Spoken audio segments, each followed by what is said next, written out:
Hello, everyone. Welcome to another episode of the Benji-Sales live chat. It's so good to be back. It's so good to see everybody. How are you doing today?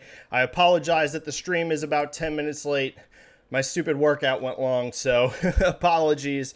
I should have wrapped that up quicker, but I went long, so I'm sorry. The stream is about 10 minutes late today, but we've got some really good topics to talk about. We've got some really good stuff that we can chat about today. It should be a good one. I'm definitely excited for it because we've got some really good topics. So, what can we discuss today, right? What are the headlines? Well, I'm still buzzing from today's Legend of Zelda Tears of the Kingdom trailer. Absolutely phenomenal, in my opinion. Looked incredible. You know, this has been a game that I really enjoyed, Breath of the Wild, and I've been like excited for Tears of the Kingdom, right? Because it is the follow-up to, you know, one of the highest reviewed games ever. I'm a huge Zelda fan, and I've been like, I can't wait for this game. But I have thought that the footage up until now hasn't been like terrible, but I haven't been blown away by really any of it.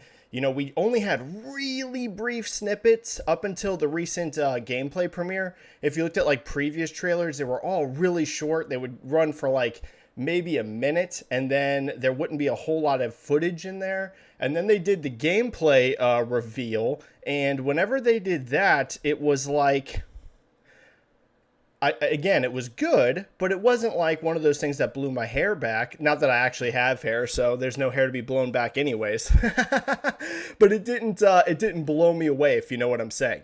So, now, you know, I kept waiting. I was like, when is it going to be the Tears of the Kingdom moment that really makes me feel how I did for Breath of the Wild before that came out, right? Because the hype going into Breath of the Wild was absolutely insane, and it went to a different level with that one specific trailer. I think it might have been at like an E3 or something that looked incredible.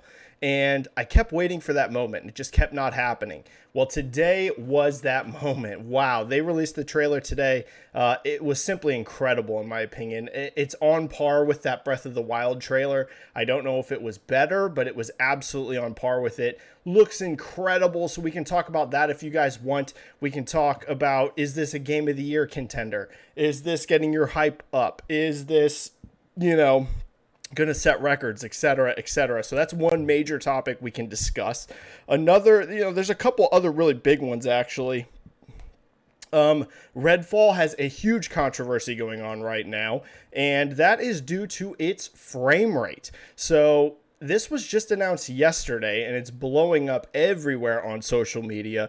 It was announced officially by the Play Redfall account that it's quality mode only at launch, and that it will have a 60 FPS mode, but this is not going to come day one. And what they've announced is that Xbox Series X is going to be 4K 30 FPS, Xbox Series S is going to be 1440p 30 FPS, and then later down the road at some point they plan on patching in 60 FPS.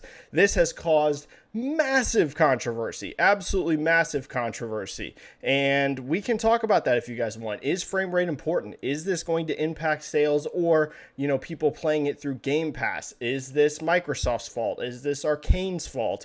There is so many discussion points on this that I'm seeing just blow up everywhere online, and we can talk about that, all of the details about it. And I actually ran a poll on Twitter that got very good engagement, so huge sample size, over 20,000 votes on my poll on Twitter. So a beefy one, right? I love running polls here, and don't get me wrong, we are going to run a couple polls today, but my Twitter one got a sizable feedback, right? Over 20,000 votes. That's pretty darn good. And I asked, is 30 FPS or versus 60 FPS a legitimate difference maker for you in terms of like your purchasing or playing decisions? Right now, with 20,138 votes, 41% led the poll, saying that it's 60 FPS only or skip. The next highest was prefer 60, but will accept 30 at 34%. After that, it depends on the genre at 14%, and then 11% coming in saying they don't care either way.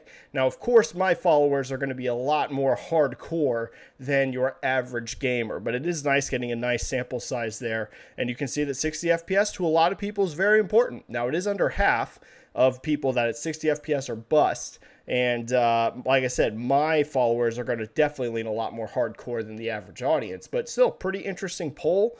Another two things I'm going to mention off the top before we get into your comments and questions. I had a tweet about Xbox sales that blew up. The discussion on it was crazy. Most people, I would say, were super nice. Most people, it was a healthy debate. Of course, there's going to be some toxic people in there, but that's anything whenever you get into controversial topics.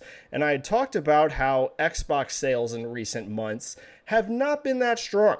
And that's just a fact, right? We talked about it on this chat before, but I hadn't really talked about that in a public way on Twitter. And the thing that spurred me to finally make this tweet, because I've been observing this now for months. We talked about this on the chat tons of times. So for you guys here that are, I go into a lot more detail here than I do on my Twitter on a lot of topics, because it's just more long form. You guys weren't surprised, I'm sure, by this, because I talked about how I wasn't impressed by their holiday sales, how we've been seeing declines even in their official reporting. And the thing that finally spurred me to make this tweet was the UK sales. And I had some people accusing me of only looking at UK sales, and that is not true. It's just this was kind of like the straw that broke the camel's back for me to go into it. And what we saw in the UK for the Q1, right? For the first 3 months of this year, PlayStation's up over 180%, massive growth. We saw Switch go down by 25%, which I've been, predicting for you guys this whole time, right? I keep telling you guys Switch is declining. It's near the end of its life cycle. Doesn't mean sales aren't healthy, but it's to be expected. Switch is getting pretty darn old now, so it is declining. But here's the thing. Xbox Series S down 18%. UK is Xbox's second strongest market. Its strongest is the United States. The second strongest is the UK.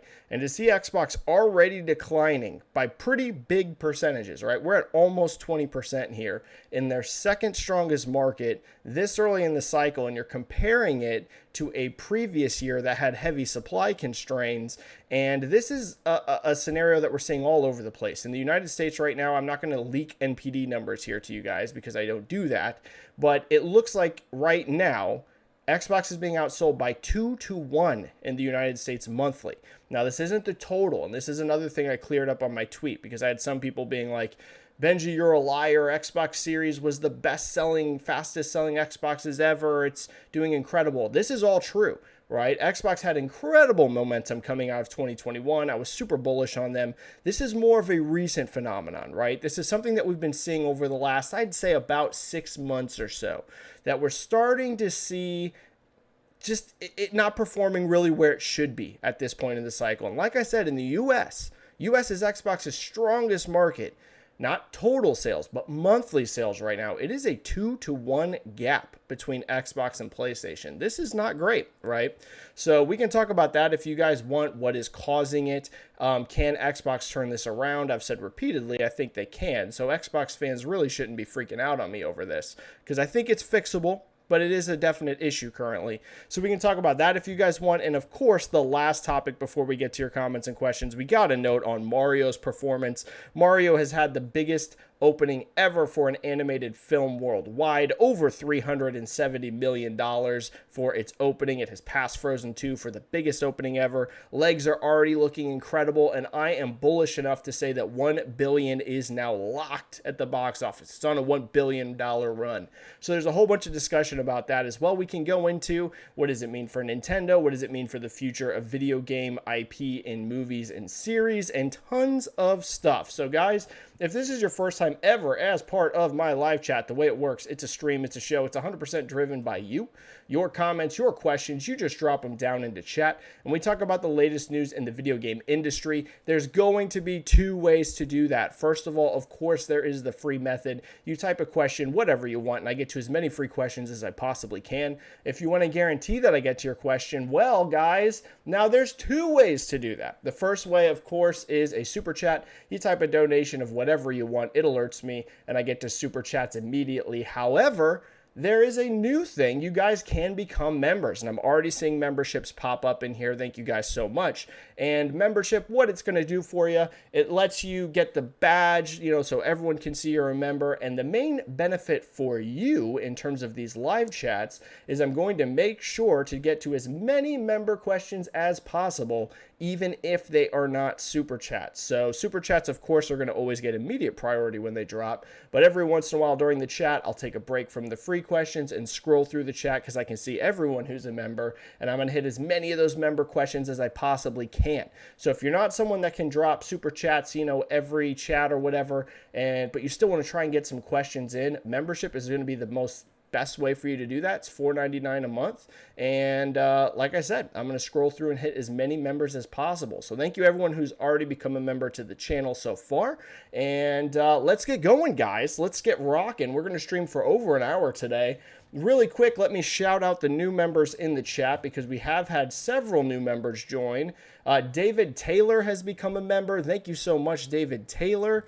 We had Bo Mangani, I believe, has become a supporter. Thank you so much for becoming a member. And SplitEnd89 has gifted another membership. That is the second chat in a row that Split End has gifted memberships. Thank you so much, buddy. And that went to Khalil Jama. So congrats, Khalil Jama, for getting that membership. And shout out to Split End for that. That's incredibly kind of you, dude, to help members of the community and also help me mod the channel. All right, let's get going. First to your guys' super chats, and then I'll hit the member questions in here, and then we'll get to free ones.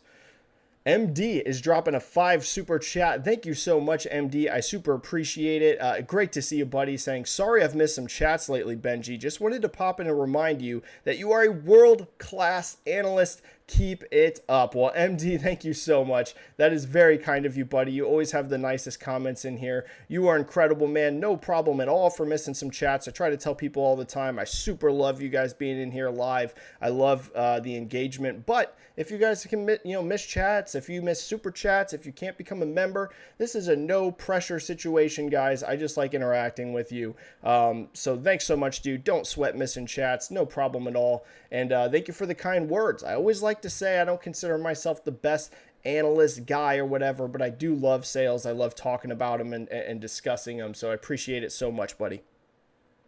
Timmer72299 with a 10 super chat. Thank you so much, Timmer. Great to see you, my friend. Benji, if websites like the Wayback Machine, the main newspaper's websites, plus others go down, would that make the internet a different place, given how much information would be lost, plus love your vids? Well, Timmer, thank you so much, buddy. Love your content on Twitter as well. It would be bad. You know, one thing that always does worry me a bit as we go into this digital age is the potential loss of information. So in some ways, the internet and the digital transformation has made it way easier to access info in general, right? We're not just talking about video games. We're just talking about information in the world, right? In some ways, it has spread it in a way that was literally never possible before. Look at Wikipedia. Wikipedia is truly, in my opinion, one of mankind's greatest inventions, right? Making so much info just right there at your fingertips. It's incredible for free, right? However, the other thing that does worry me a bit is, like you mentioned, if websites start going down, how much of this stuff is the physical being backed up and saved? You know, me, I don't save any of my chats on here. And my chat is, of course, a live, news type thing. So I don't know how useful it is to go back on. But at the same time, if anything ever happened to my account or anything like that and it was all gone, the hundreds of hours of content I've pumped out, it's just gone forever, lost into the void.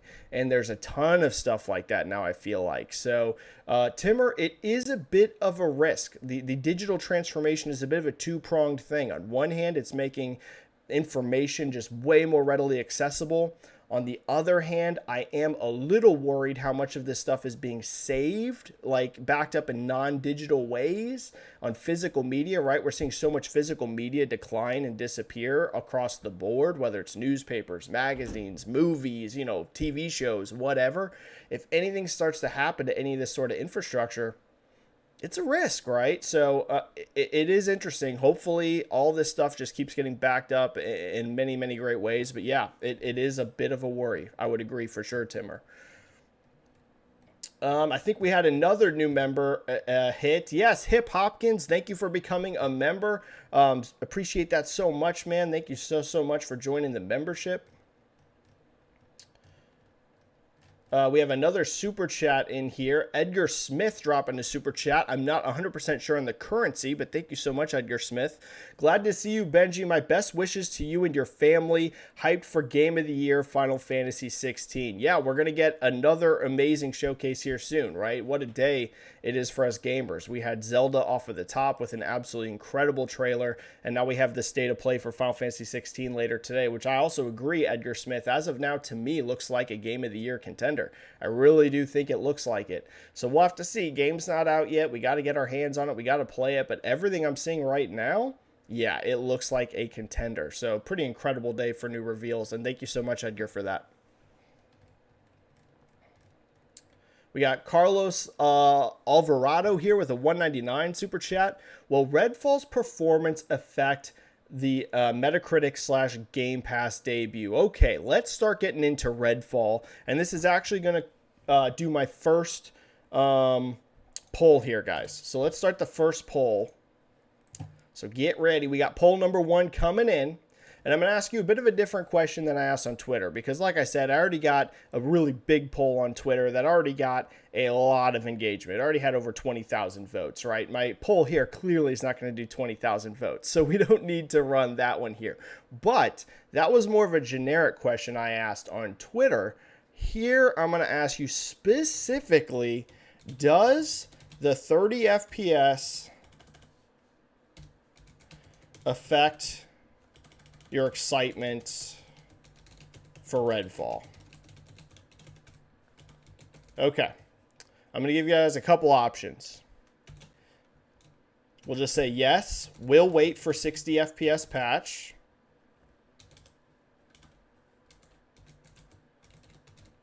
We'll say bummer, but still playing day 1.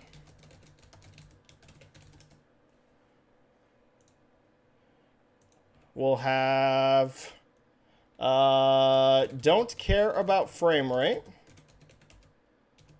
So it doesn't even matter. You're just not even bothered, right? The option above it is more like, it's a bummer. Like, you do wish there was 60 FPS, but, you know, you're still going to play it. This option, don't care about frame rate, that means you literally don't care. It doesn't matter. You're not even bummed out that there's no 60 FPS. Or we'll just say, never interested in Redfall. So you just don't even care about the game in general. Okay. There we go. Poll number 1 is now live in the chat, guys. All right, so back to Carlos's question. Do I think Redfall's performance, its 30 FPS, is going to impact its Metacritic or Game Pass debut? Here's my thoughts on it.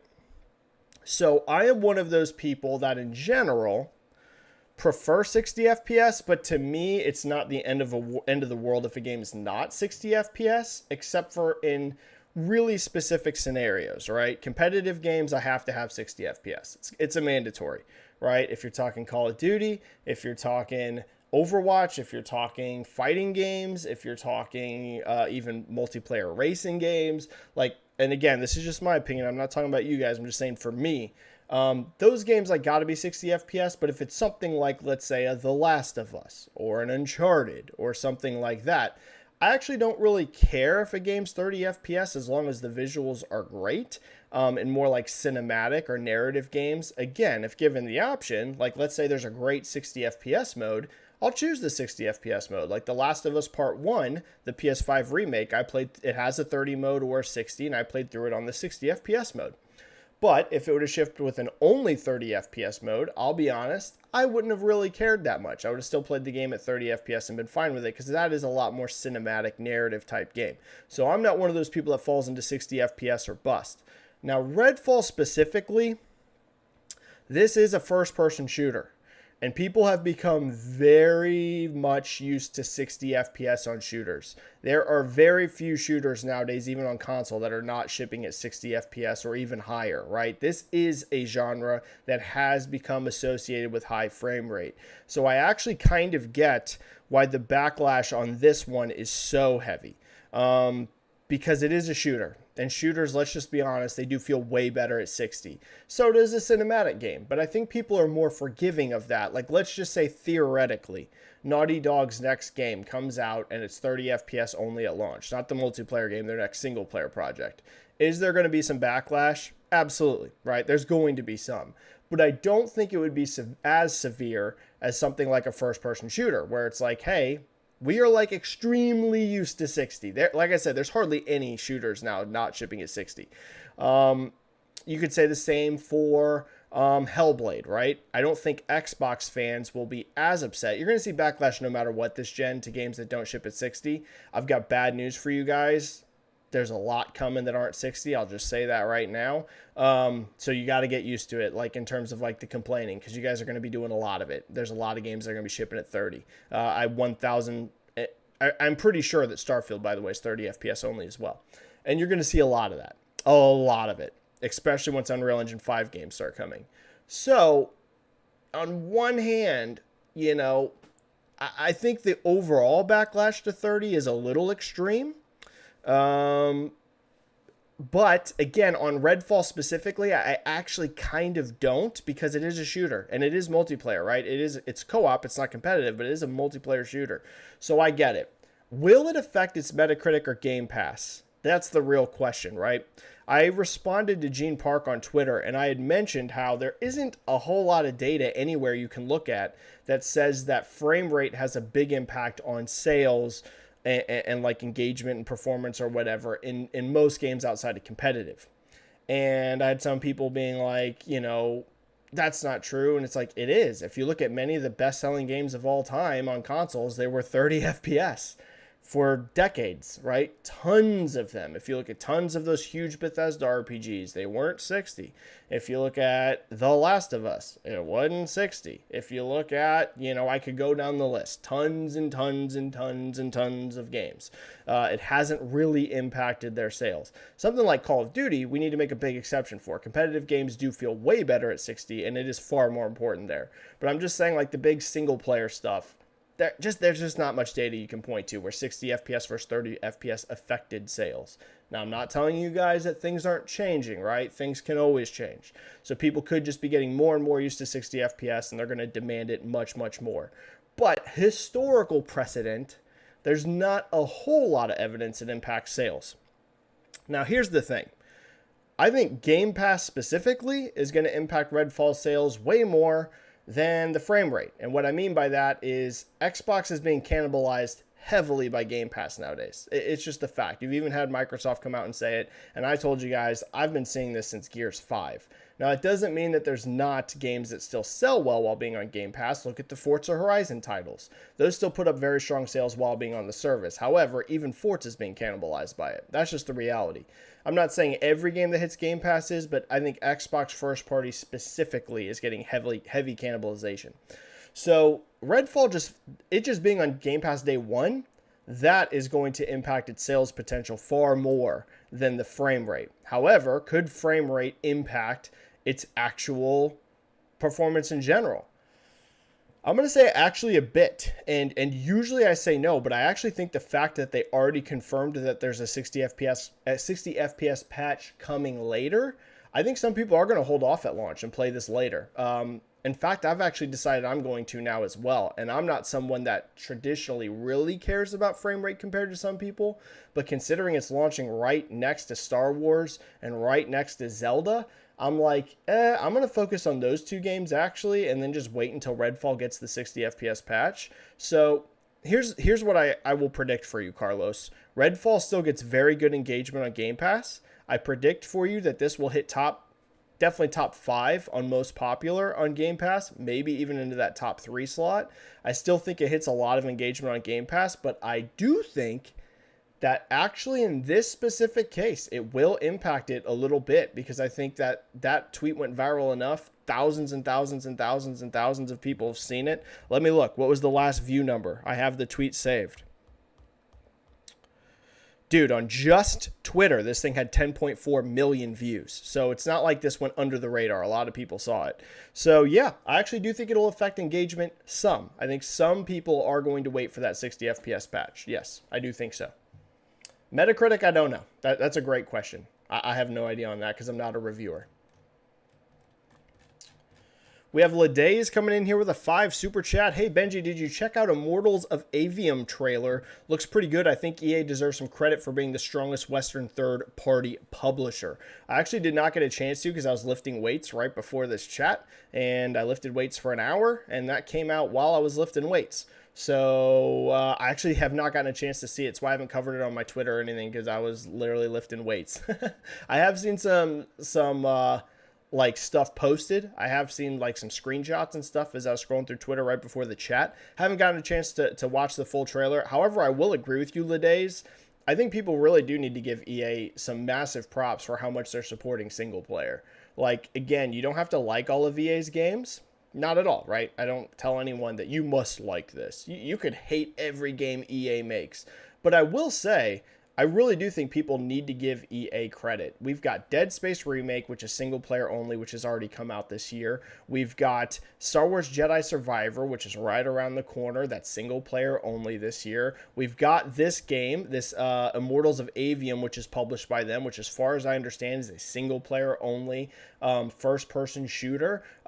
We really do need to give them credit. Like, honestly, doesn't mean you just let EA off the hook for everything. I know that there's still a lot of people mad at them for how they handle, you know, microtransactions and things like that. I'm not saying you just give them a blank pass on everything, but I really do think people need to give EA some credit that they are really pushing single player. They really are in big ways. These are not cheap games. I don't know the budget for this Immortals game, but I can tell you, you know, Dead Space, all you gotta do is play it until it's clearly AAA. All you gotta do is see Jedi Survivor, clearly AAA. They are putting some serious, you know, weight and finances behind, you know, really pursuing single player content.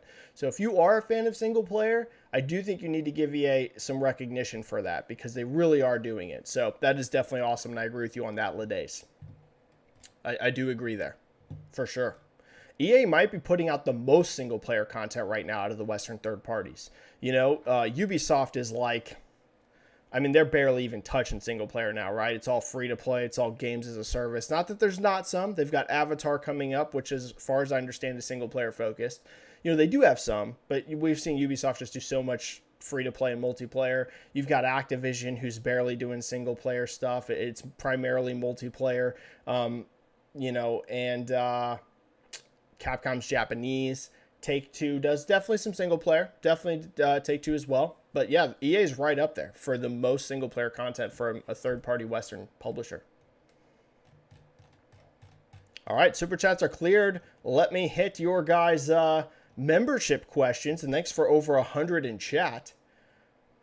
We've got Joseki here saying, Benji, a couple points of discussion. The Last of Us and Mario's success seems to indicate people want truthful, high-quality adaptations from video games, but do you see any not story-focused IP succeeding like Mario did?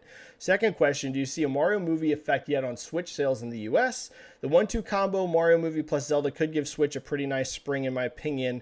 One last, NPD number 1. And last topic, how long until the narrative around Xbox switches once again to just wait for next gen when they will have finalized all the acquisition and the games will release steadily? All right, several questions here. So first of all, do I see any non-narrative focused games, right? Because like you said, Mario is definitely not a narrative focused game, and it did find success.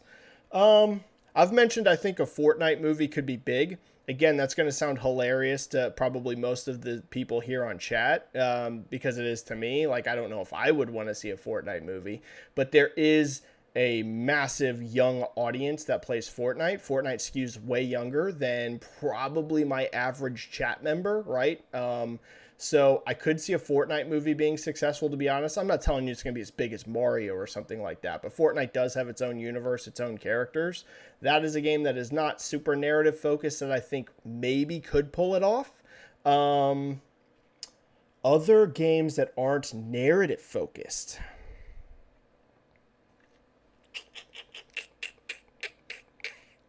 I mean, Zelda is very gameplay focused, but it does have a narrative. So I don't know if I know it's not as deep as something like The Last of Us in terms of storytelling, but I don't know if I would consider, I mean, Zelda is such a single player I mean, people do love the characters. So, I mean, I think Zelda would be massive, by the way, but I'm just trying to think if I consider that a non-narrative focused game. I don't know. It's hard to say on Zelda, to be honest. That's kind of like in between.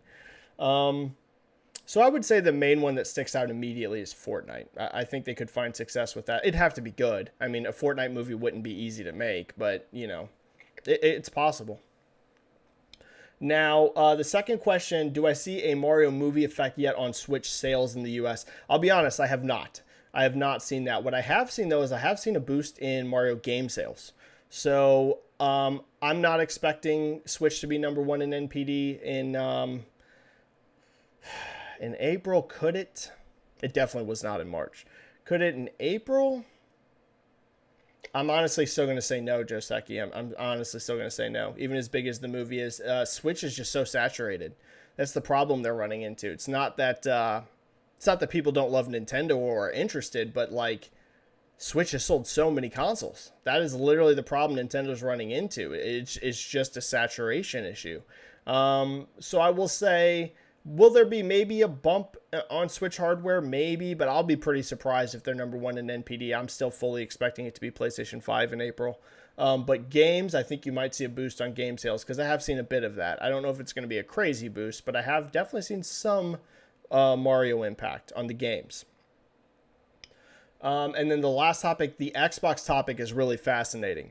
So here's the thing. Let's talk about the Xbox narrative. And I have a whole bunch of Xbox fans that are mad at me because of my, my sales tweet. But it's just the truth, guys. If you're going to follow me on Twitter or on YouTube, you got to just understand that I'm not going to cheerlead for any platform. It's just not going to happen. I am mostly a positive guy. If you scroll through my Twitter feed, 90+% of it is positive. However, I am also just not a cheerleader. It's just not something I'm very interested in. I want to try to be accurate and I want to try to be informative. Those are my two main missions on Twitter. It's not to be well liked. If I am, that's a nice benefit. It's not to be popular. If I am, that's a nice benefit. My main goal is just to inform people, whether that's general gaming news, if it's some sales stuff, if it's anything like that. I'm just trying to inform people. And the reality is, Xbox right now, we're talking about right now, they're having a bit of some issues in general, whether that's hardware sales or, like you're saying, whether it is the narrative about games, because 2022 was so brutal for them. That's really what's exasperating the situation. I think Redfall would have absolutely had some blowback no matter what, if whatever happened. But the thing that's making this, I would say, even more pronounced is that Redfall is the first big AAA game to come out of Xbox in quite some time. So there's a ton of focus on Redfall right now, especially within the Xbox community itself, right? It'd be one thing if Redfall, let's say Starfield really shipped last year and Forza shipped and like there was a ton of games that shipped last year. And again, people are still going to be upset about frame rate, but like all the focus right now really for Xbox specifically is Redfall, because we've had some great games. I think recently, Hi-Fi Rush. I loved Hi-Fi Rush. That right now, that's looking like it's gonna be in my top 10 games of the year, unless there's some huge surprises. I loved Hi-Fi Rush, but it wasn't like this big, AAA type experience. So here's the thing. I think Microsoft can still turn this around. Even though I was critical, and I have been critical lately of Xbox, I've also sung their praises. Like in 2021, I was very positive on Xbox. If you go back to the things I was tweeting in 2021, Forza Horizon 5 had insane momentum. Halo Infinite out of the gate had insane momentum. We were seeing Xbox have incredible sales, being the fastest selling Xbox ever. I was in the camp that they could be very competitive in the United States. Maybe they could even take the US back. But a lot of that narrative is shifting, right? We're seeing the Xbox sales start to slow down. We're seeing PlayStation 5 start to absolutely explode. We've had these huge gaps between first-party games after 2022. I think this can be turned around, but I totally understand people getting bored of just hearing it's coming, right? Like we're going, the games are coming. I understand that. So here's the thing, Joseki, if they want to turn the narrative around, they have got to start delivering games. That's just it. The controllers are great. The new controllers are great, right? The new colors are awesome. Game Pass coming to new markets on PC. This is great. This is awesome. All of the initiatives they're doing, great, awesome. At the end of the day, you've got to ship quality games. That's just the reality. What has gotten Nintendo to where they are? Is it services? No. Nintendo is probably the worst in services, if I'm going to be frank with you. Is it technology? No. It's the games. People love Zelda. They love Mario. They love Pokemon. They love Kirby. PlayStation, it's a bit of a mix, right? Some of it isn't their first party. It is their ecosystems and things like that, but there's also just no denying games like God of War, games like Ghost of Tsushima, games like The Last of Us. This has massively helped them. Xbox has got to start delivering regularly. That doesn't mean, I'm not saying Xbox does not have hits or great games. They've had some games I've absolutely loved. They had a game just a couple months ago I loved, like Hi-Fi Rush. It has to be consistent. They have to consistently hit games. So if they want to turn this narrative around, Joseki, Redfall's got to be dang good. It's got to be good. Starfield has got to be good. Forza has got to be good.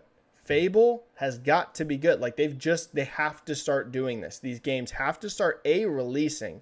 Xbox has a huge development pipeline problem on their hands. And I know part of this absolutely you can blame on pandemic, right? Pandemic hurt everyone. There's just no debate about that. The pandemic impact hurt all kinds of people. But the reality is Nintendo is still shipping a ton of games. PlayStation is still shipping a ton of games. There are so many Xbox teams that have been developing games for 5, 6 years. I mean, look at how long Fable's been in development. Look at how long Everwild's been in development. Look at how long Perfect Dark's been in development. Like, there are just so many games that are taking forever to come out. And again, this isn't an insult on the devs at all. I'm not a developer. I know making a game is hard. I'm not saying anything like that. But whether it's a scope issue, whether it's a pipeline issue, whether it's an engines and technology issue, they've got to start getting these games out. You know, Starfield caught a full year delay. We've seen Redfall catch a huge delay. Like, they just really got to start getting these games out. So, Jaceki, that is what changes the narrative. The narrative changes when Xbox can start consistently, because again, I'm not as critical as some people that say Xbox has no games. They've had some great games. Loved Hi-Fi Rush. Loved Forza Horizon 5. Loved Psychonauts 2, which is a first-party, team now. They've had some great games, but it's got to be consistent. It can't be like an amazing year like they had in 2021, and then just a year like 2022 where there's literally almost nothing, right? It's got to be that consistent, steady pace. So we'll see, Joseki, but it's on the games now. Starfield's got to deliver, Redfall's got to deliver, Forza's got to deliver, etc., etc. All right. Let me make sure there was no super chats. I don't think so. We have a new member, Hamishly Ford. Great to see you become a member, Hamishly Ford. I appreciate that so much, buddy. You're always in the chat, so it's so cool to see you become a member, buddy. Thank you so much. Thank you so much. All right, back to those member questions. Joseki has another one, but I'll come back to that since I already hit some Joseki questions. Heavy Shadow Sound saying hello. Hello, Heavy Shadow Sound. David Taylor member question. They should always put a bit of bad news at the top of all posts, followed by the good news. It's the only engagement and coverage they're likely to get, so they should probably take advantage. Sarcasm, by the way. I'm not sure what you mean, David. I'm not sure if you're referring to me or if you're referring to, like, Xbox? I'm honestly just not sure, David. I'm not sure what you mean by that. If you mean me, which I don't think so because you became a member here, so I don't think you do that if you dislike me, but I am definitely, I can say, not a bait person. I do literally zero of it. You'll never see bait from me. You'll never see clickbait. Don't do it at all in any way, shape, or form. But again, I don't think you're referring to me. Because, yeah, that's just not what I'm interested in. Sam Rochter here. After many 30 FPS, you guys could disagree with me, but I don't think anyone would ever accuse me of clickbait. Like in terms of just purposely posting negative news for engagement. Not interested in it. Sam Rochter, after many 30 FPS only games, do you think the pro consoles will fix that?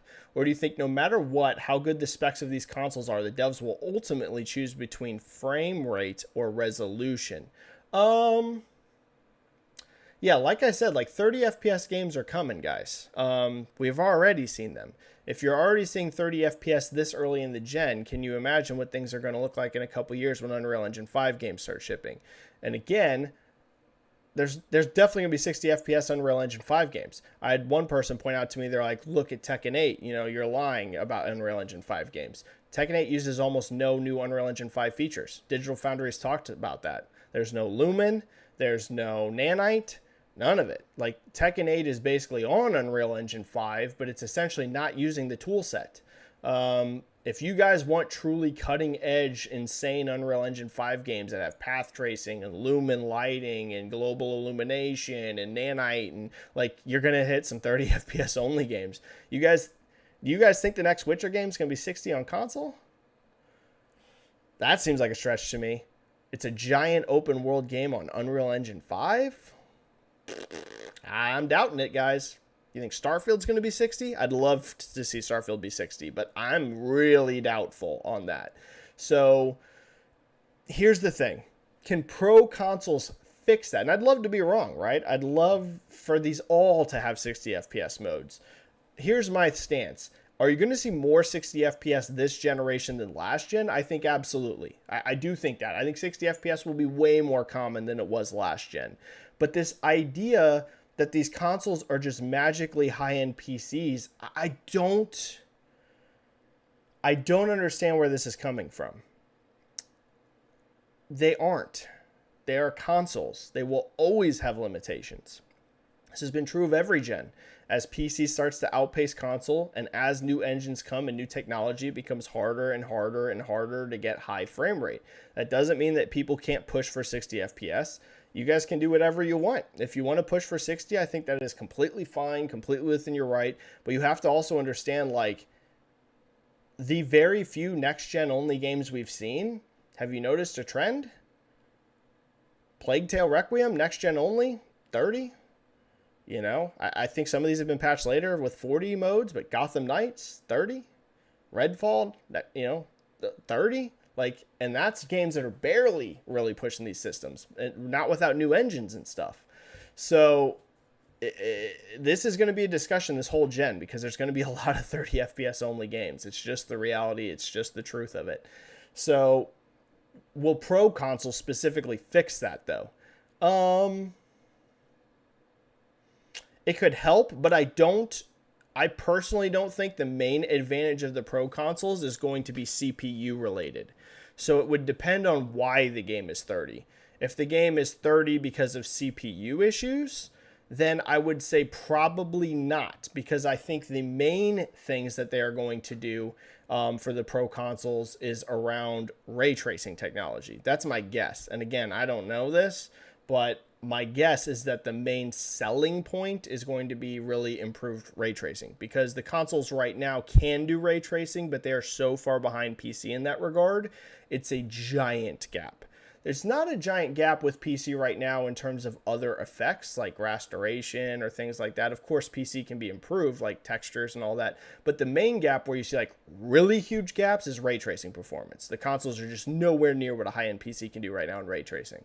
So Sam, I would say it probably completely depends on why the game is locked to 30. Is that because of the CPU or the GPU or what? I don't know. We'll have to see. But I'm sure that the pro consoles will help some, but I don't think it will be like a game changer. By the way, I think that's one reason why you're seeing so many games ship with unlocked frame rate modes.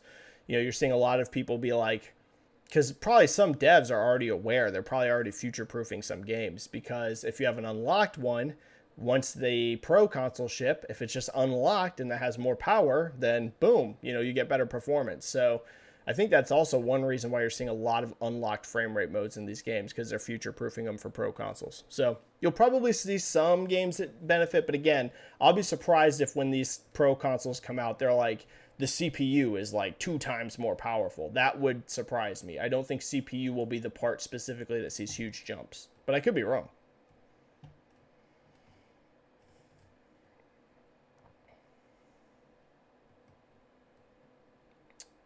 Heavy Shadow Sound. Benji, do you think it's possible for Tears of the Kingdom to actually score better than Breath of the Wild with critics? Hard to say right now, of course, but I keep seeing things I wish Breath of the Wild had that this game does have. If I'm going to be honest with you, this trailer specifically is the one that like blew me away, and before this I was somewhat underwhelmed. And I do think from a gameplay perspective, Heavy Shadow Sound, this actually looks better. Some of the stuff in this looked incredible, but higher than Breath of the Wild, I'm going to say no. Where is that at right now? Dude, it's at 97. I can't see it. My prediction with you, Heavy Shadow Sound, is it actually scores lower. Breath of the Wild was such a change of pace for the franchise. It was such a massive shakeup for the franchise in general and so new that... it blew people away. I think there's a chance that Tears of the Kingdom is actually a better game than Breath of the Wild, but scores lower. And this is not unprecedented. We've seen this actually many times with iterative sequels, where the sequel is amazing, absolutely incredible. You could even argue improves on its predecessor, but if it's not like a huge revolutionary shakeup, if it is like a somewhat iterative sequel, even if improved, it might score a bit lower because it's not as fresh and new. So Heavy Shadow Sound, I actually predict for you Tears of the Kingdom score comes in a bit lower. I still think it's going to be ridiculously high. I think this thing's going to be like 94, 95 Metacritic. But that 97's insane. That is, if they can match it, not even exceed it, if they can match 97 again, holy God, that is crazy. So I won't go that hard. I will predict it actually scores a tiny bit lower, but it might be seen like by people as the better game. But maybe the Metacritic is just a tad lower because it's not as fresh. You know what I mean? But we'll have to see. Thanks for the really good turnout in chat, guys. Over 115. For me, that is like exceptional. So thank you so much, guys. Really good turnout today. All right, the poll right now, we'll wrap this up actually. Poll number 1, we're going to end the poll. I asked if the 30 FPS affected your excitement for Redfall. 39% of you, which is the number 1, says you're going to wait for the 60 FPS patch. So pretty big chunk. That's the number 1. 35% of you is second place, where you just never were interested in Redfall anyways. 15% of you say it's a bummer, but you're still going to play it day one, and 12% of you just flat out don't care about the frame rate. So it does seem that, the 60 FPS versus 30 FPS will have some impact on this game, but definitely if you combine don't care and bummer, you're basically at 30% there. So yeah, pretty interesting results. But right now, this poll is also reflecting my Twitter poll, where it actually has impacted your excitement levels. So we'll end that one. And then we'll get the Zelda one going. Let's do a Zelda poll, since we're on the Zelda topic. We'll say,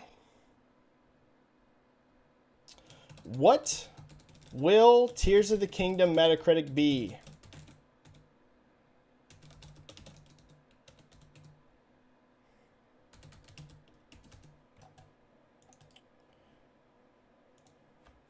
All right, we'll say 97 plus. So that means you think it's going to match or exceed.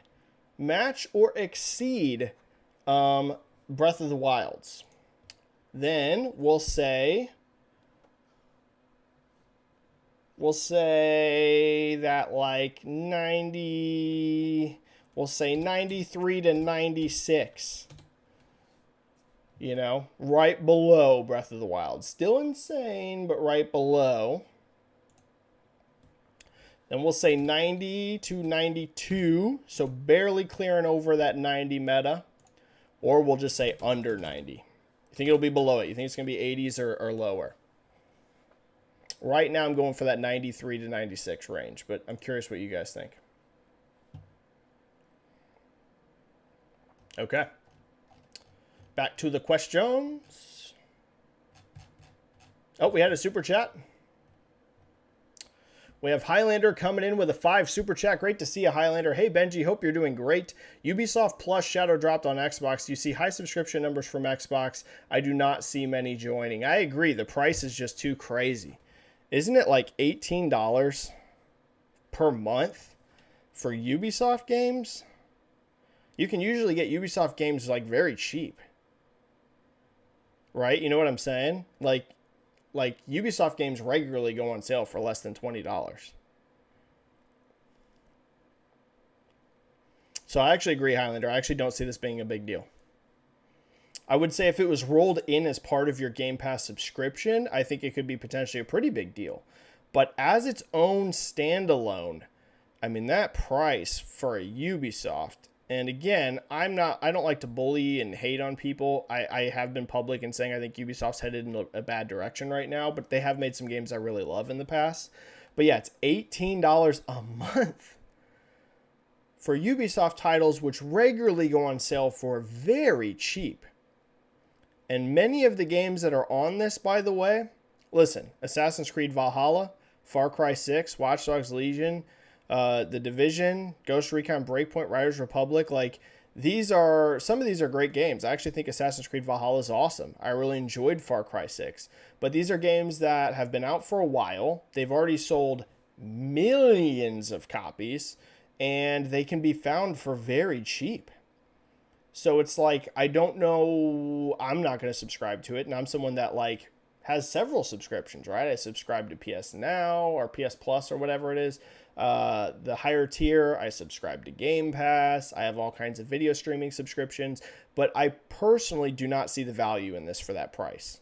For $18 a month, whenever, like I said, regularly, you're going to be able to find Assassin's Creed Valhalla and Far Cry 6 and Watch Dogs Legion for very cheap prices on sale.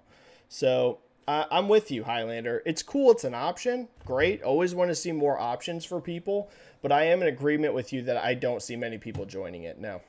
The price for the content is not, I don't think, a good trade-off.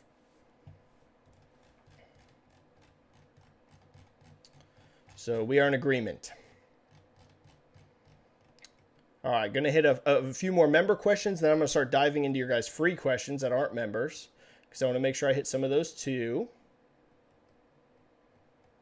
But I want to make sure you members get highlighted.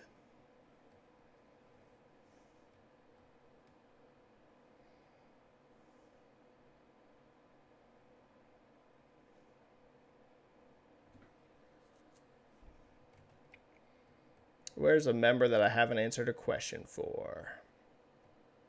I think I've gotten at least one for every one. Bongamin. I don't think that member has gotten an answer yet. With high quality remakes of beloved games in the current market of games are hard to make and taking 5+ years to come out and still be incomplete, what effect does this have on future development? Yeah, I think remakes are always going to be really popular, especially if they're done well. You know, you have built in a audience that loved the original, because odds are if you're going out of your way to do a remake, it's a game people loved, right? You're not remaking many games that people just did not like. So you already have a built-in audience that's going to be interested because they loved the first one.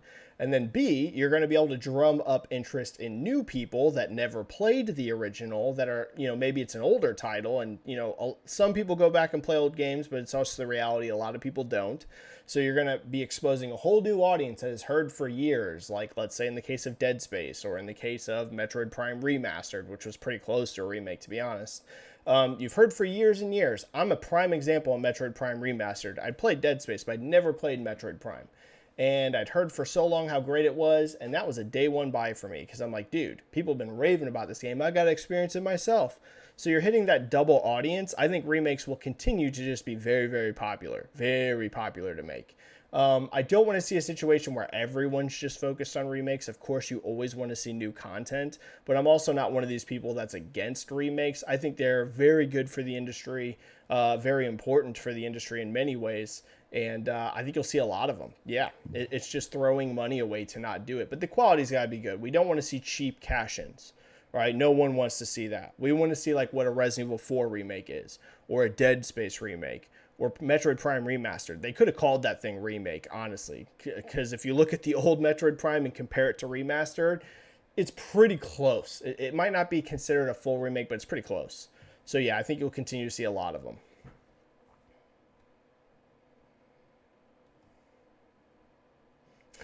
David Taylor says, I assure you I wouldn't pay money to troll you. I enjoy your takes. You're all good, David. I didn't think you were. I just wasn't sure what you were talking about. But like I said, I figured you were not, David. And I appreciate that. We had a new member, J2 Blue Engage has become a member. Thank you, J2 Blue Engage. I appreciate that so much.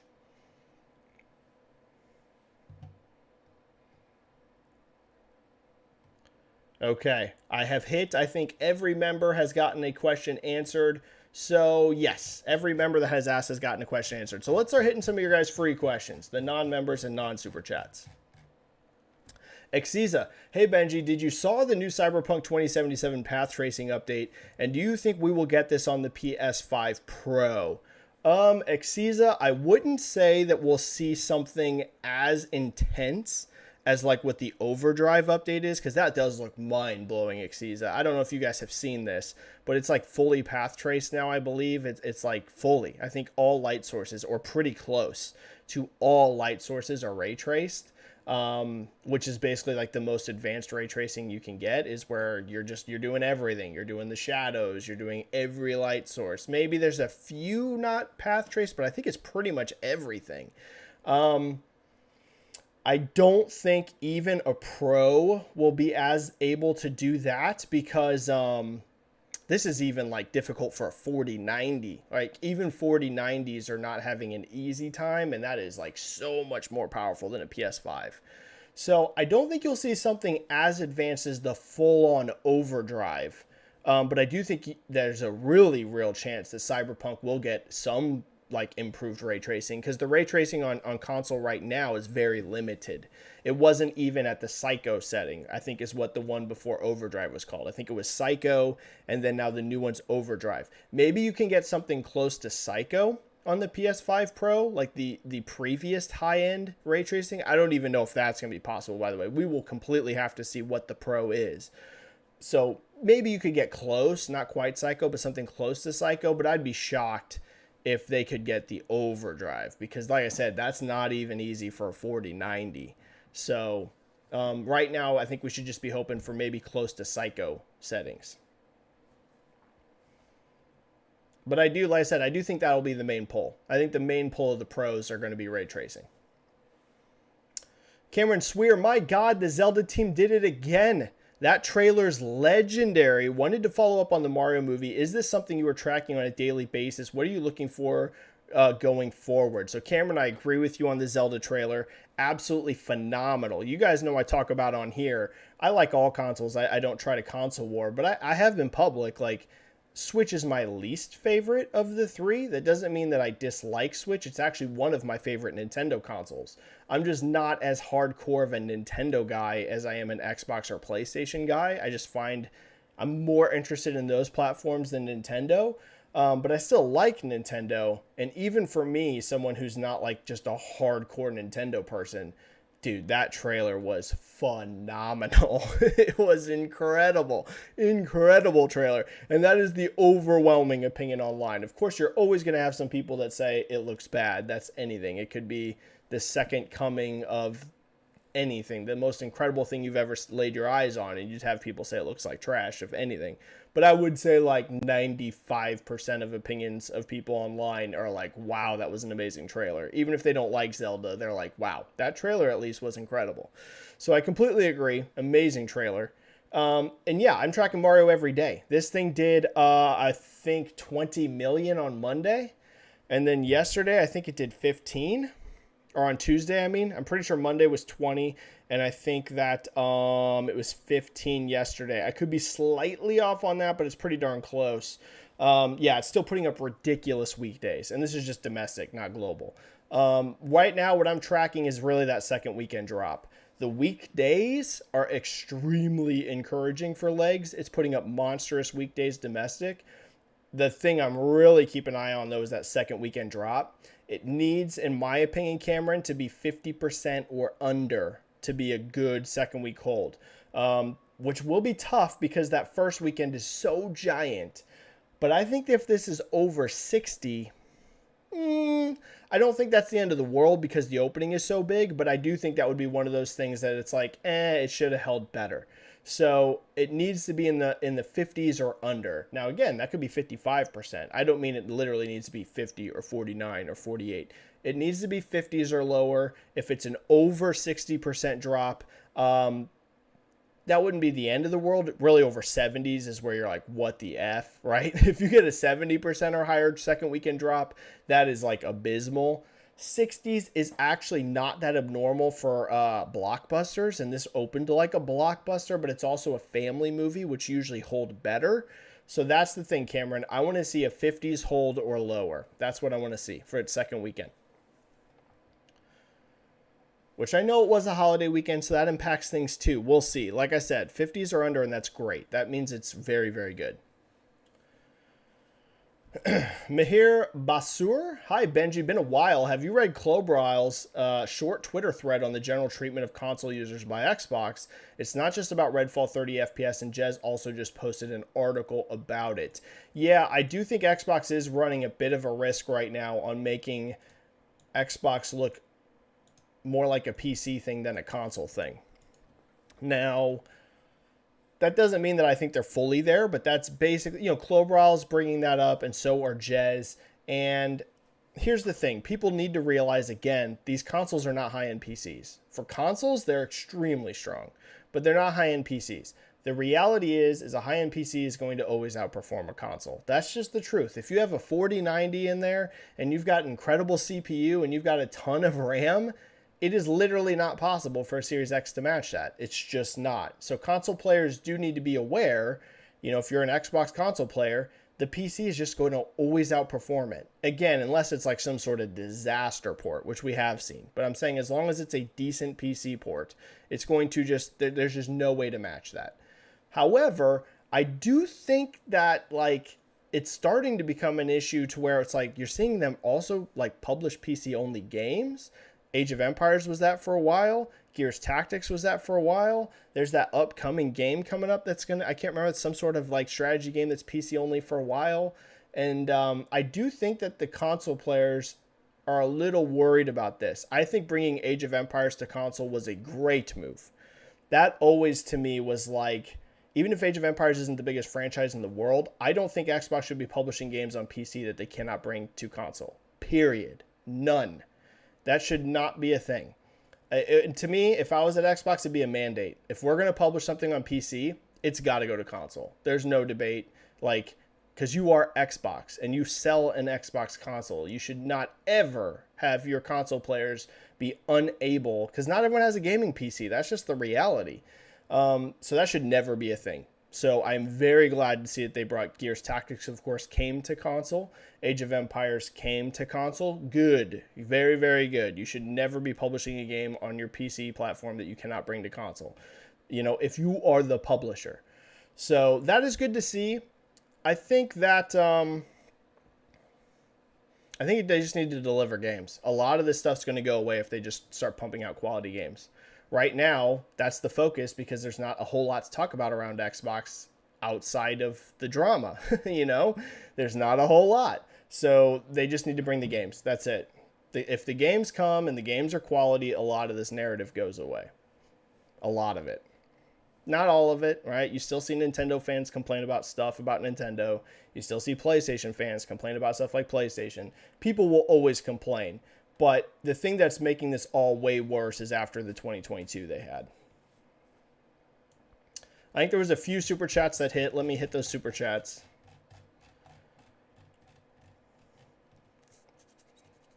We did. George Corona III has a 5 super chat. Thank you so much, George Corona.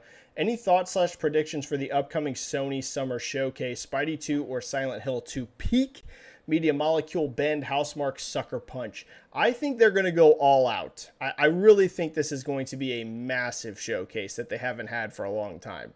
Now, do I know that? No, but I think that they will. They've gone so long without a true showcase. Anything less than that will be seen as massively underwhelming, even by the most hardcore PlayStation fans. The expectations are high. They've had some really good state of plays, right? We shouldn't ignore that. There's been some kind of lame state of plays, but there's also been some very good ones, right? So, but they haven't had that true, incredible first-party showcase in a long time. And that is what people are expecting. So they need to come hard. It can't just be, hey, we're going to finally show you Spidey 2 gameplay and 1 or 2 other first-party things. I think they need 4 plus, 4 to 5 first-party things there. Doesn't mean they all need to be big showcases, but they at least need to announce stuff. Right now, there's almost nothing on Sony's upcoming roadmap. Xbox and PlayStation have the exact opposite problem. Xbox has a ton of stuff on their roadmap. Tons. Fable, Outer Worlds 2, Avowed, Starfield, Forza. I could go down the list. There's a ton of others that are announced, right? I don't need to list them all for you. Tons of stuff announced, but a lot of it they've shown literally zero about. Or the ones that they haven't shown zero about are games that have been delayed a ton of times. So it's like they have a ton on their slate. Sony is like the opposite. They have almost nothing announced. Almost nothing. They have Spidey 2 and Wolverine, which are both from the same studio. And they have a multiplayer The Last of Us game that we've never seen. So they have like literally almost nothing on their plate. So they need to really come guns blazing on this one. They really need to show some stuff. Spidey 2 has to be there in a big way, which it will be because they keep repeating that's on track for this year. I think you'll see a major Spidey 2 blowout. It's not just going to be a trailer. I think you're going to see a big chunky gameplay segment and a trailer maybe.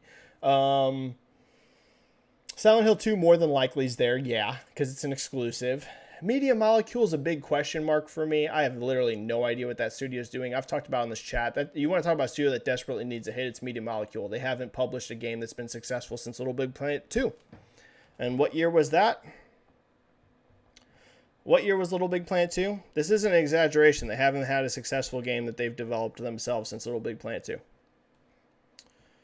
Dreams wasn't successful. That's just the reality. Very cool, but it wasn't successful. Tearaway, it was not successful. 2011, because they weren't even the developer of Little Big Planet 3. So, yeah, you want to talk about a studio, and I love them. I think they're very, very cool, but they need a hit. That's just the reality. They need a hit. So, Media Molecule, I got no idea what they're doing. Bend could be there. If they're there, I would say it's very early, but it could be there. Housemark, I think, isn't. Sucker Punch, yeah, I think they'll announce Ghost of Tsushima 2 for next year. But that's a guess. But I think Ghost of Tsushima 2 will be announced as coming out next year. That would be 4 years. Because Ghost of Tsushima 1 was 2020, right, guys? So that'd be 4-year dev cycle. I think that's doable. Wasn't that 2020? Yeah. So I think they'll announce Ghost of Tsushima 2 for a 2024 release. Yeah, that would be, I think, the most likely. Obviously, Spider-Man 2 is a lock. We're talking first party only here. Spidey 2 to me is a lock. Bend is a maybe. Sucker Punch, I think, very likely with Tsushima 2. Housemark seems very unlikely to me. Maybe Blue Point, by the way. Maybe Blue Point. Santa Monica, probably not, unless Corey really is ready to show that new IP. I know they just shipped Ragnarok, but Corey's been working on another game, but I don't know if that's too early or not. But maybe if they want to do like a long-term release, like, you know, this ain't coming out this year, but if they want to announce something like very far out, they could do Corey's new IP if they want to hype it, but, you know, we'll see. But I do expect a big one, yeah. Highlander001 with a 5 super chat. With so many remakes, think they need their own award at the VGAs. I think they should. I mean, they are almost new. The question, Highlander, I totally agree with you on one hand, but the question is will every year have multiple big remakes? That is the thing that we just don't know. Like this year, it to me seems like an obvious year to have that remake/remaster category. Because you have Dead Space, you have Resident Evil, you have Metroid. I can't remember if there's something else this year, but maybe there is. But there might be some years where you just don't have enough games to nominate it. So that's the only risk. You know, you don't know that you'll always have 4 or something really quality remakes or remasters every year. We just don't know. So I agree with your thought process, but it just depends on if the industry really thinks that there's going to be enough for the category every year. This year it does make sense, so I agree. It would. Wow, lots of super chats pouring in. Thank you so much, guys. Between the super chats and the memberships and the turnout today, this is amazing. We've had over 100, well above 100 for like the whole chat. We're at 111 right now. This is great for me. Thank you so much, guys. Oni X with a 2 super chat. Benji, people don't realize PS second phase is a bunch of games as a service. There is a bunch, but there's also a lot of single player. I know that for sure. So, but there's no doubt there is a bunch of games as a service coming as well. Bungie's working on one. We know that Naughty Dog's working on one, but Naughty Dog's also working on a single player game right now that Neil Druckmann's directing. I don't know if it'll have multiplayer in it, but it's not a multiplayer only focused game. Corey's new IP, from what I understand, I don't believe is multiplayer. Maybe there is multiplayer in it. Again, I don't know, but you know that should have single player focus.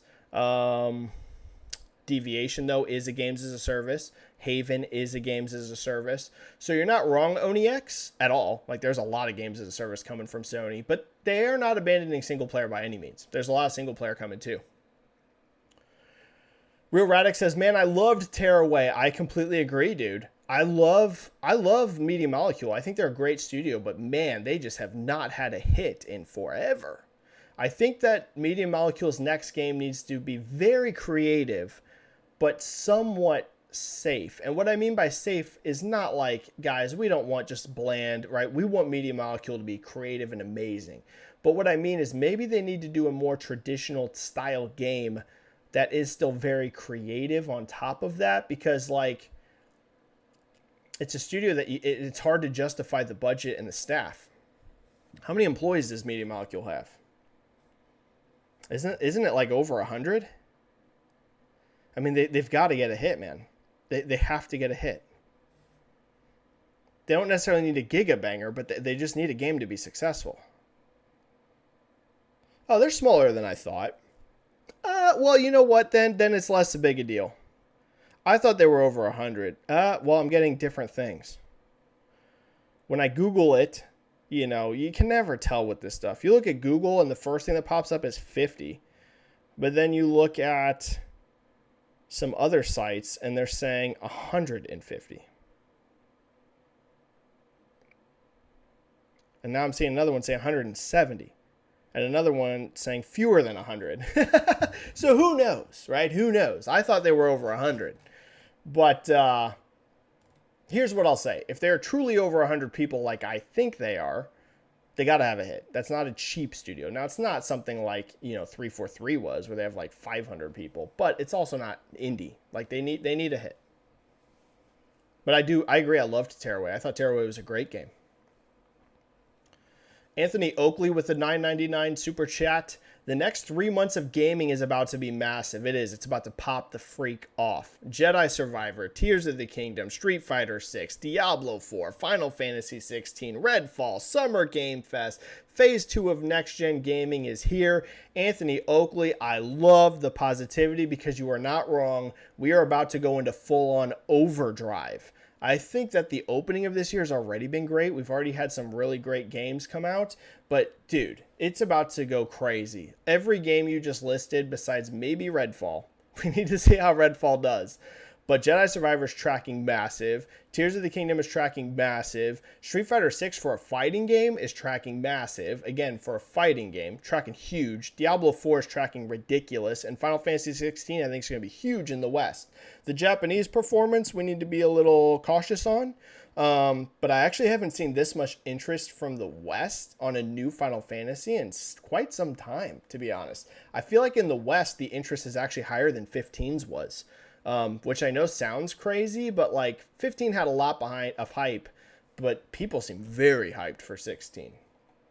So I agree. Things are about to go nuts the next few months. Highlander with a 5 super chat. I have been saying Microsoft has a management problem with their game developers, and if they get ABK, I see that problem getting worse. Your thoughts? They definitely have a pipeline issue. That, to me, that's undebatable. I literally don't think you can debate it. Their games are taking so long, dude. So long. I don't know who you blame. I don't like blaming individual people because I have no idea how this is going. You know, you see some people on Twitter or on forums or whatever want to point to specific people. The reality is none of us work. Well, maybe someone watching the stream works at Microsoft. That's entirely possible because I have a lot of Xbox employees that follow me on Twitter. So there is a chance that like one of you watching this, you guys could work at Xbox and you guys might know. But like, I would say 99% of us, if not 100% of us, watch, you know, that are on this stream right now, we do not work at Xbox. We don't know specifically where the issues are coming. Is it on an individual studio level? Is it a leadership at that studio? Is it above that? Is it someone that's in a leadership position at Xbox in general? I'm not going to point any fingers because I truly don't know. I do not work there. I do not know. What I think we can all mostly agree on, and again, you're always going to have people at the extremes on either end, but I think if you ask your average person, they would agree there is a pipeline issue. I mean, Everwild's been in development for how long? Fable's been in development for how long? Perfect Dark's been in development for how long? And these are games we've never seen. Like Everwild, there was some nebulous footage a very long time ago, but then it disappeared off the face of the earth. Perfect Dark, we've seen nothing but a concept trailer. Fable, we've seen nothing but a CG concept trailer. These games might all be legit 10 out of 10s. I'm not like bashing these at all, but I'm saying like they are taking long to get games out. Some of the studios they've bought, they've owned for years, and we still have seen nothing. Where's State of Decay 3? I'm sure it's going to be super cool. That game was announced when? And we've never seen it. We've never seen State of Decay 3. When was it announced?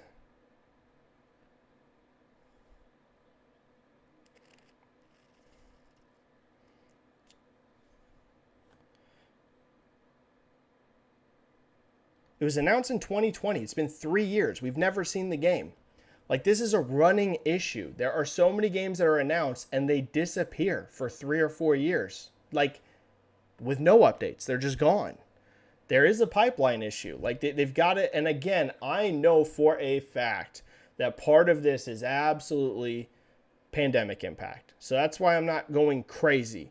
But they got to do better. Like, moving forward. Moving forward, they cannot keep just announcing games from studios and 3, 4, 5 years go by and you see nothing.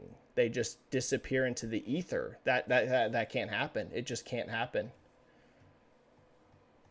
So I don't want to point any fingers at individual people. I don't know who it is. But they do have a pipeline problem. They definitely have a pipeline problem. There's no doubt about it. Okay. And all these games could be amazing. I'm not saying they're going to be trash. That's not what I'm saying. But they can't be taking this long to make games. And some people might be like, well, it takes that long to make a game this ambitious. Then make it less ambitious. I know that might not be what you want to hear. Make it less ambitious. Narrow that scope. Because that might be what you got to do. Hey, if you got to narrow the scope, you got to narrow the scope, man. But it's better to ship a game than to spend 7, 8 years on a game. It really is. It's better to have a more narrow scope and get a game out in 4 years than to spend 7 or 8 years making a game. That's just the facts. That's just the facts.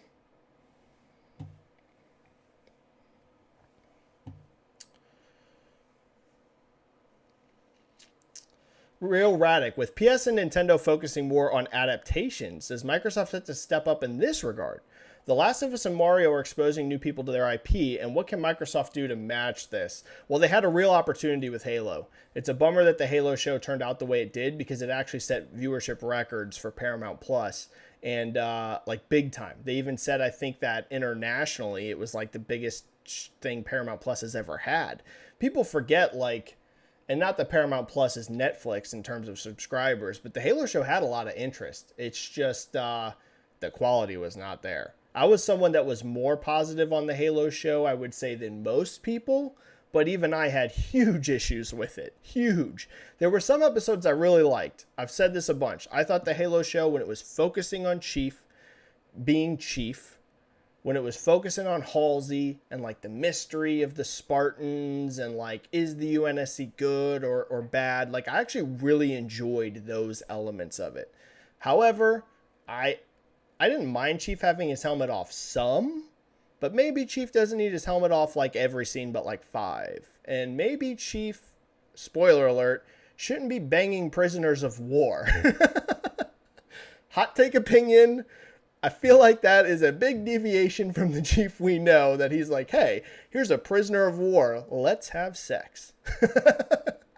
I mean, I don't remember something like that in the games that I've played for Halo. So, you know, there are definitely some things I think that did not work. So I would say if Microsoft's going to continue to do adaptations like Halo, they really got up that quality. They really got up that quality, man. Big time. Because I think Halo could have been huge for them if it was really high quality. Because even with the show being as messy as it was, garnered a lot of interest. So, you know, they got a Gears of War movie coming. Dude, make it good. Easier said than done. But Mario and The Last of Us have proven that if you deliver on what the fans of the franchise want, right? The problem that has happened with gaming IP for so long in Hollywood is they want to radically change it.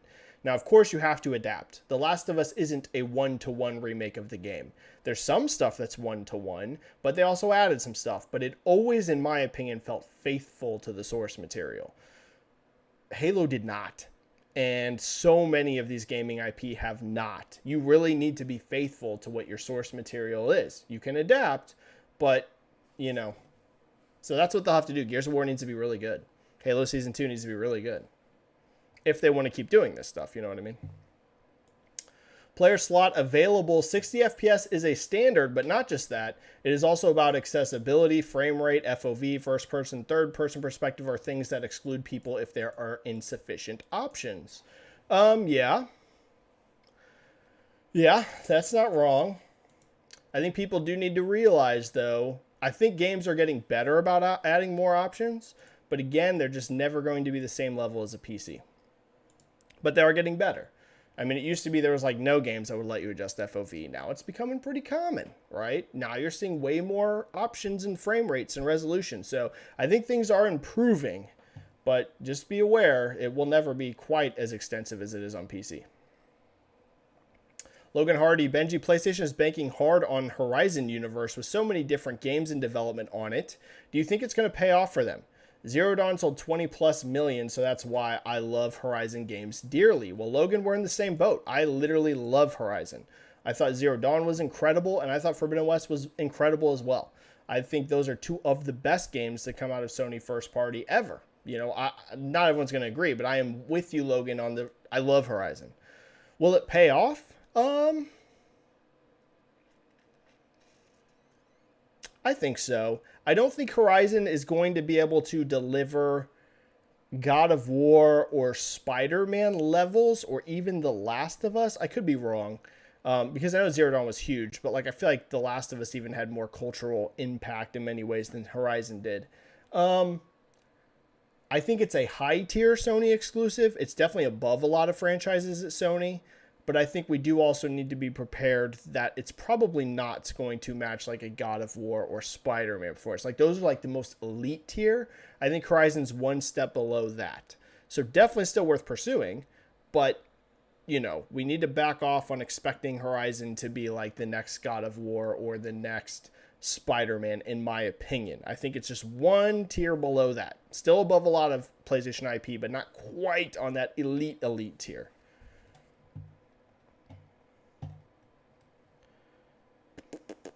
We're going to go for 10 minutes, and I got to go.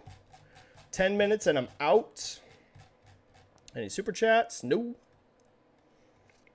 Any members that are new that I haven't gotten a question for?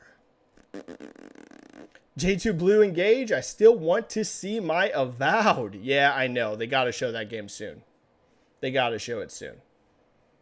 Again, this is the Xbox problem in general. They announced so many games that have disappeared into the ether. And I think a lot of these games are probably going to be great. I really think of Fable will be awesome. I really think Avowed will be awesome. I thought Everwild looked beautiful, but they have so many games that they announced that we haven't seen for years. Not just, oh, we went a year without seeing it. Multiple years. We've gone years without seeing them. They got to start showing this stuff. They've got to find a way to make it happen.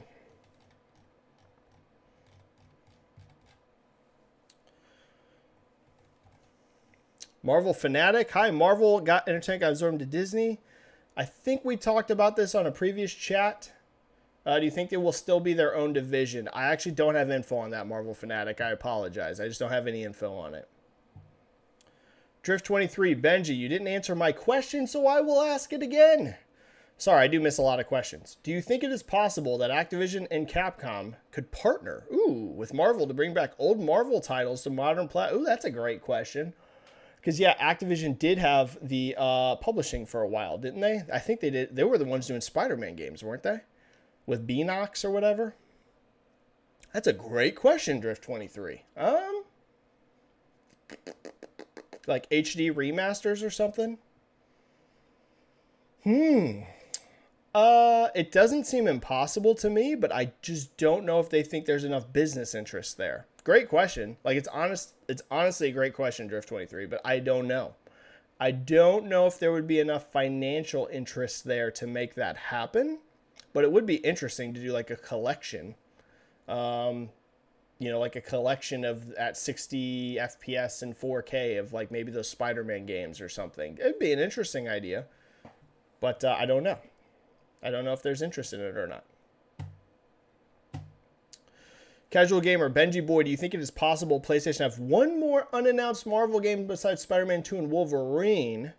If so, when do you think it will be announced? Summer, late 2024, early 25, and when could it release? I am guessing they don't. I think they're going to see how... Spider-Man 2 is already a sure thing, but I think they would see how Wolverine does first. Like I said, there's this big question with Marvel right now. Is it only Spider-Man, or can other things succeed? Because the reality is that Spider-Man and Miles Morales were both colossal hits, but we haven't seen that repeated on really any other recent Marvel games. So I think there is a debate with fans and the industry. Is Spider-Man a one-off? Or can other characters carry games like that? I think there's going to be a lot of people looking at Wolverine, at Black Panther, and at Iron Man and seeing how those sell. So, Casual Gamer, my guess is that Sony does not. My guess is it's Spider-Man 2 and Wolverine. Maybe if those are both colossal hits, Spider-Man 2 obviously will be. But if Wolverine also takes off and is a huge hit, maybe you'd see them pursue more. What up, Split End and J-Cat, always helping mod the channel. You two are amazing. We're going for 7 minutes, and I got to go 7 minutes. Blazing Flame, Mario Odyssey did extremely well and is mostly loved by both critics and fans. So why do you think they haven't made a sequel with maybe co-op? Could we get Odyssey 2 in the future? Also, when do you think we will hear about the next Mario game? I think the next 3D Mario game is coming, and it's cross-gen. That is my prediction. My prediction is the next 3D Mario is a launch title for the next Switch, and it will be cross-gen between Switch 1 and Switch 2. That is not insider information, but that is what I expect. How Zelda was the cross-gen game at launch for Switch 1, I think that's what 3D Mario will be for Switch 2. That is my prediction for you. Because it's clearly not going to be Zelda, because Zelda's about to come out. So I think, well, if we can't do a Zelda at launch cross-gen, we could do a Mario. So that's my guess. 3D Mario cross-gen with Switch 2. What up, Red Dead Series? What up, Peter420? C7 Aguilar with an incredibly nice comment. Dude, love your content. So much insight for everyone interested in the industry. Well, thanks, man. That's my main goal. My main goal on YouTube or on Twitter is really just to be informative.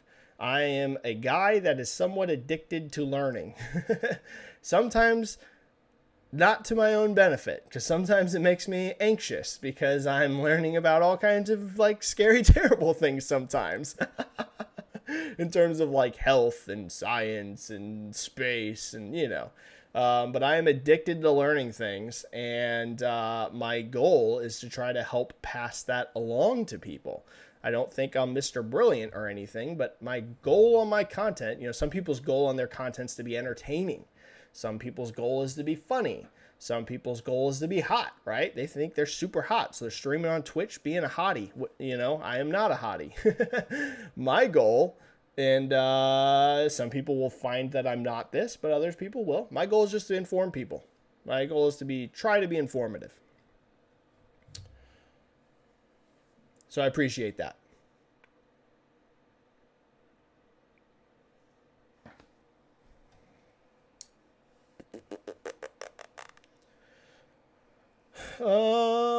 Bazake, Game Pass is the reason why Redfall is on 30 FPS. They don't have to make the best version possible because they're working for downloads and not sales. Interesting perspective.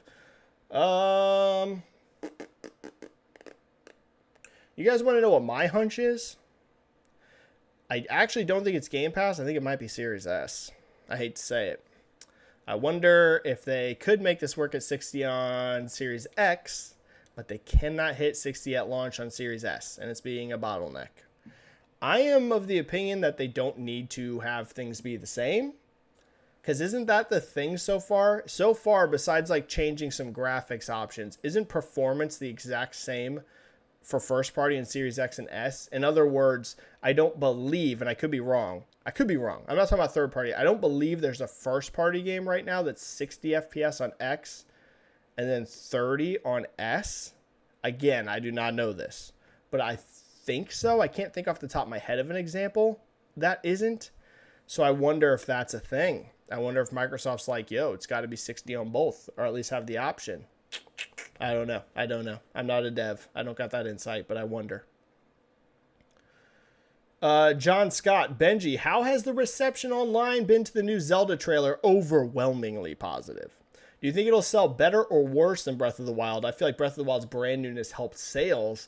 GTG, you rock. Well, thanks for the kind comments. So it's overwhelmingly high. Again, I'm not a person that's really associated with Nintendo. I have some Nintendo fans that follow me. But I would say I have way bigger PlayStation and Xbox communities that follow me, which makes sense because those are platforms I play more than Nintendo. But even like the replies on my tweets about it have been overwhelmingly positive. And then all of the feed I'm seeing is just incredibly positive. Like I said, there's always going to be outliers, but I would say the overwhelming feedback is incredibly positive. Now, do I think it will sell better than Breath of the Wild at launch? Absolutely.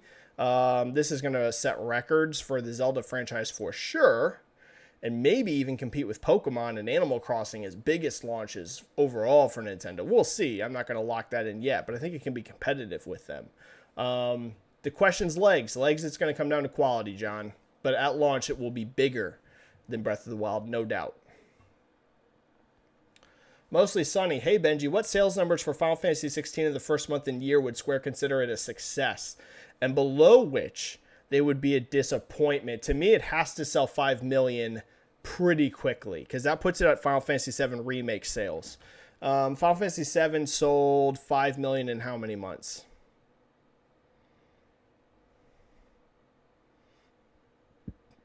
How many months was that? Let's see. Let's find out.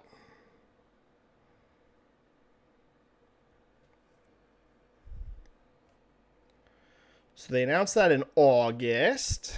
And didn't it come out in February? No, it was later than February. It was later. It was April. So May, June, July, August. So it sold about 5 million in 4 months, give or take. This needs to sell 5 million pretty fast. And I know that Final Fantasy 7 Remake launched on a much larger install base on PlayStation 4, but Final Fantasy 16 does not look cheap at all. It looks very expensive. And Square Enix have a lot riding on this game. So Mostly Sunny, I would say it needs to sell 5 million fairly quickly. I'm not saying it needs to sell 5 million in its first month, because again, it is PS5 only, and that is on a smaller install base than what PlayStation 4 was. But I would say they need to be hitting 5 million in, I think in 6 months. I think if it's less than that, Square Enix might be a little disappointed, if I'm being frank with you. So that would be what I would say. 5 million in 6 months. But again, you can never tell with Square Enix. Square Enix might want this to sell 10 million in a week. Square Enix notoriously has terrible forecasts, but I think they would be disappointed personally. That's my guess. I think they'll be disappointed if it's less than 5 million in 6 months. David Otero, greetings from Spain, Benji. Keep up the great work. Well, thank you so much, David. Shout out to you in Spain. My favorite part of this chat is seeing people from all around the world in it. So that's amazing.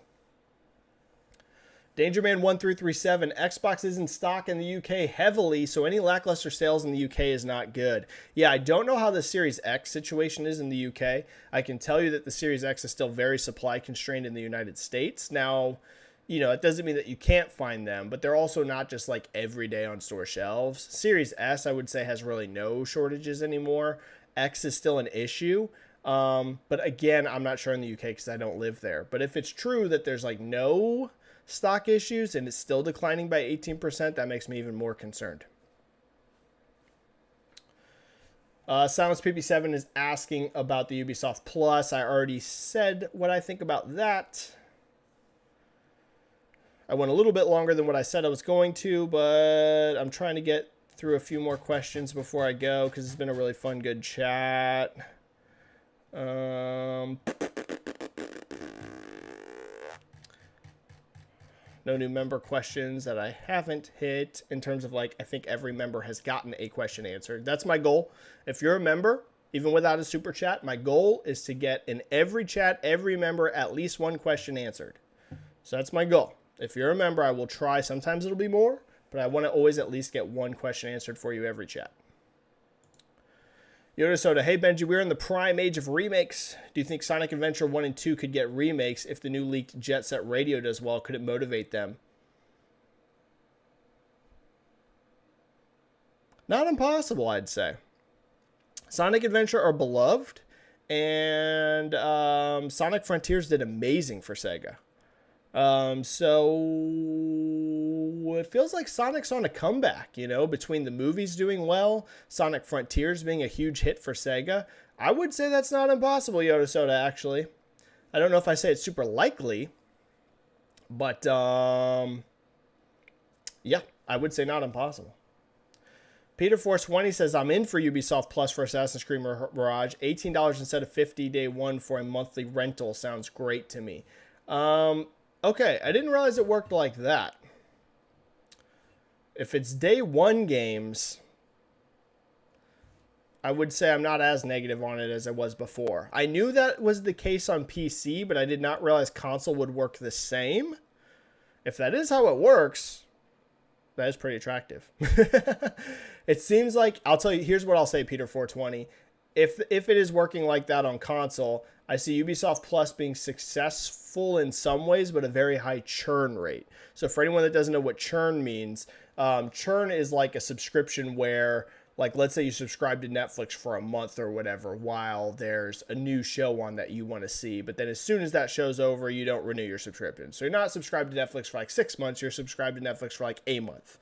I would say that is, I could see a lot of that for Ubisoft Plus, a high churn rate. People subbing to Ubisoft Plus for a month or so when a new game comes out, and then instantly unsubbing. I could see that happening. Ghost Tunnels, Benji, what's your thoughts on Sega's Super Game Project? If it doesn't work out, could it lead to a Sega collapse? They're spending billions of dollars on it. Seems stupid, but I haven't seen the game. For anyone that has missed this, Sega does have some sort of insane, mega, ultra, ginormous game that they're developing that they've never shown, but it is called the Super Game Project. I don't remember the exact budget for it, but I do remember it's something insane. It seems hella risky, man. Hella risky. Hopefully it's a big hit. Anytime you have a stupidly high budget, though, that is a big gamble, man. Big gamble. Especially for a new IP. I'm assuming this is a new IP. I would never spend an insane amount of money on a new IP. Unless you're first party. If you're a first party, you can make the argument that not every game has to be profitable because it's really about driving the ecosystem and the brand. Of course, you want it to be profitable, but you could make the argument, if the game, doesn't quite break even, but it really generates interest and it really pushes the ecosystem, it might be worth it. If you're a third party publisher like Sega, though, you live and die by individual games' profit margins. So I'm all for new IP. I think studios need to be making new IP and publishers need to be making new IP. You need to be real careful with that budget, though. Yeah, be careful, man. Can't live or die on a new IP. Because new IPs are just inherently risky. All right, let's end this poll, and then I'm going to get one or two questions and go. So I asked you guys, what will Tears of the Kingdom's Metacritic be? 25% of you, so a fourth of you, think it's going to be 97 plus. You guys think this is matching Breath of the Wild or even higher. 54% of you are where I'm at, 93 to 96, so extremely high, just a hair below Breath of the Wild, but still incredible. 14% of you are in the 90 to 92 range, so still amazing, but just right over 90. And then 6% of you are saying under 90. That would be a true shocker. Under 90 would be a true shocker, but hey, you never know. You never know until a game ships. All right, one or two more and I'm leaving.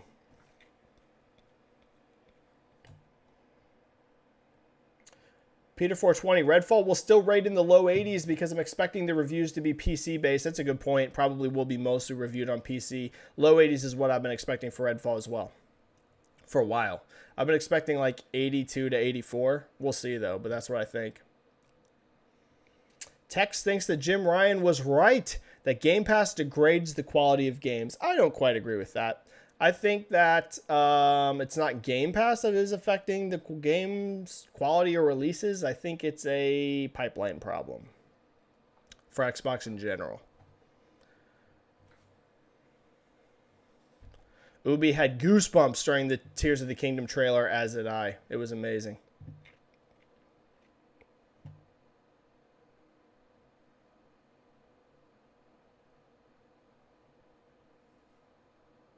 I don't know. Luke Moonwalker, is the news that the Tears of the Kingdom surpassed 400,000 pre-orders in Japan real? Or did someone misunderstand the COMG numbers? I don't know. I actually haven't even looked at this week's Japan charts. So I don't know. I'm behind on that. I pay attention to the Japanese gaming industry, but I say it all the time. I definitely pay attention to it less than the West. I find it less relevant.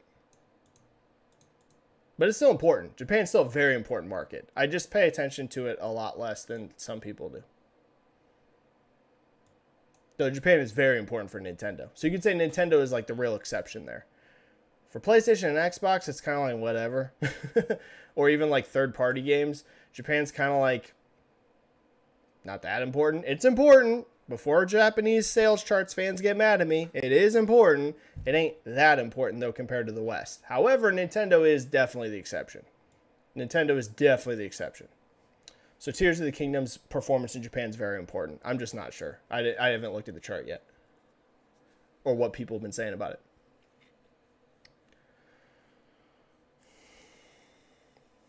I think I'm going to go. It's been a great chat. I've hit a lot of questions. I think I gotta go, though. I think I gotta go. Let me make sure I didn't miss any super chats. I don't think so. I think I hit all of the members that had at least one question answered. I'm pretty sure. All right, we're good. All right, guys, thank you so much for another live chat. Turnout today was exceptional. Thank you for all of the super chats today. We had a bunch of super chats. Shout out to the new members that have joined the channel. Thank you so much. Memberships are right now the best way to support me because I have people ask all the time, Benji, how can we support you? We want to give you money on Patreon. Well, there's no Patreon coming anytime soon. So the best way, if you're one of those people that wants to back me and help me financially, this is the way. Memberships are the absolute best way to do that. So thank you so much to the new members.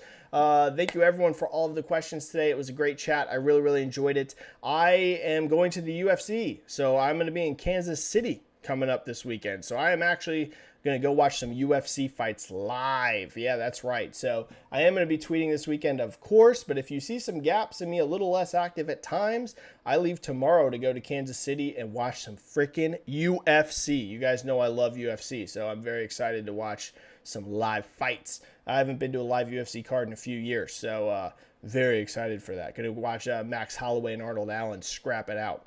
So thank you so much, guys. Like the video if you haven't already. It helps the YouTube algorithm, helps people find my channel. Subscribe to the channel if you're not already. We do at least one of these live chats every single week. And have an amazing time, guys. Stay safe. Play some games. Thanks for all of the support, and I will catch you guys soon, okay? Have a good one. Bye. Bye, bye, bye, bye, bye, bye, bye. Peace. Bye, bye, bye, bye.